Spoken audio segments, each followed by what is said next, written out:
Bienvenue sur ma chaîne. Aujourd'hui, on va faire le point sur une question que beaucoup se posent. Quelle est la différence entre un crédit d'impôt et une réduction d'impôt? Vous allez voir, c'est plus simple qu'il n'y paraît. Si vous avez manqué les précédentes vidéos sur le crédit d'impôt, pas de souci. Je vous ai déjà expliqué les dépenses les plus courantes qui vous donnent droit au crédit d'impôt, ainsi que des exemples concrets pour vous aider dans votre déclaration. Pensez à les regarder. Les liens se trouvent en description. Je suis Karine, coach numérique. Ma mission est de vous accompagner dans la prise en main de vos outils numériques pour vous simplifier la vie. Vous voulez gagner du temps sur votre ordinateur? Alors téléchargez dès maintenant mon guide pratique des raccourcis clavier sous Windows. C'est gratuit et ça peut vous faire économiser des heures. Le lien est en description. Pensez à mettre un pouce vers le haut, à partager autour de vous pour aider celles et ceux qui pourraient en avoir besoin et à vous abonner pour ne rien manquer. Pour faire simple, la réduction d'impôt diminue directement ce que vous avez à payer au fisc.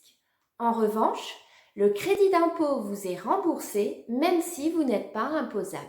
On pourrait dire que la réduction réduit l'impôt, tandis que le crédit vous donne un coup de pouce, peu importe votre situation. Pour bien comprendre, prenons deux exemples concrets.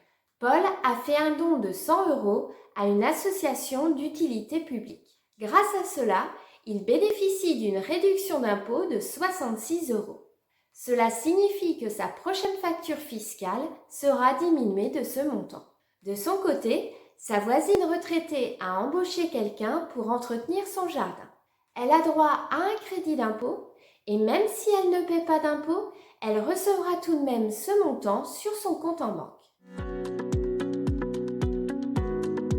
Maintenant, voyons comment indiquer cela dans votre déclaration. En ce qui concerne le don aux associations, vous devez déclarer dans la case 7UD les dons versés aux organismes d'aide aux personnes en difficulté, dont le maximum est à 1 000 € et ouvre droit à 75% de réduction d'impôt. Par exemple, Action Enfance, la Croix-Rouge, la Chaîne de l'Espoir, Médecins sans frontières, etc. En case 7UF, ce sont les dons versés aux organismes d'intérêt général, associations d'utilité publique et candidats aux élections qui ouvrent droit à 66% de réduction d'impôt. Par exemple, les chiens guides d'aveugles de l'Ouest, Greenpeace, ICM, Institut du cerveau et de la moelle épinière, WWF, etc. Une nouvelle case cette année a fait son apparition. C'est la 7UO pour les dons versés du 14 décembre au 31 décembre 2024 en faveur de l'aide aux victimes du cyclone Chido à Mayotte, dans la limite de 2 000 € pour une réduction d'impôt de l'ordre de 75% et cela passe à 66% au-delà. Une fois la case voulue sélectionnée, il vous suffit de cliquer sur le bouton « Ajouter un revenu, une charge » et la ligne apparaît dans la rubrique « Réduction et crédit d'impôt ». Vous n'avez plus qu'à saisir le montant versé l'année dernière. Et pas besoin de faire le détail, il vous suffit d'additionner les différents montants si vous avez donné à plusieurs organismes ou associations. Si on reprend l'exemple de Paul, comme il a fait un don de 100 € à une association d'utilité publique, il devra donc indiquer 100 en case 7UF. N'oubliez pas de vérifier puis de valider votre déclaration. Pour le crédit d'impôt, c'est la case 7DB. N'hésitez pas à aller visionner ma première vidéo sur le crédit d'impôt où je détaille comment déclarer des services à la personne.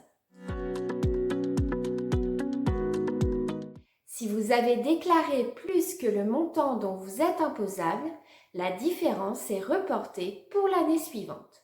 Alors, pourquoi s'en priver? C'est simple, non? Si vous avez des questions, laissez un commentaire. Et si vous avez déjà donné, n'hésitez pas à commenter avec le nom de l'association ou de l'organisme. N'oubliez pas que pour les dépenses liées au service à la personne, comme l'accompagnement numérique, vous bénéficiez d'un crédit d'impôt de 50%. Mon accompagnement à domicile vous permet d'en profiter pleinement. Pour plus de conseils pratiques, abonnez-vous pour ne pas manquer une prochaine vidéo. À très bientôt pour de nouvelles astuces et conseils.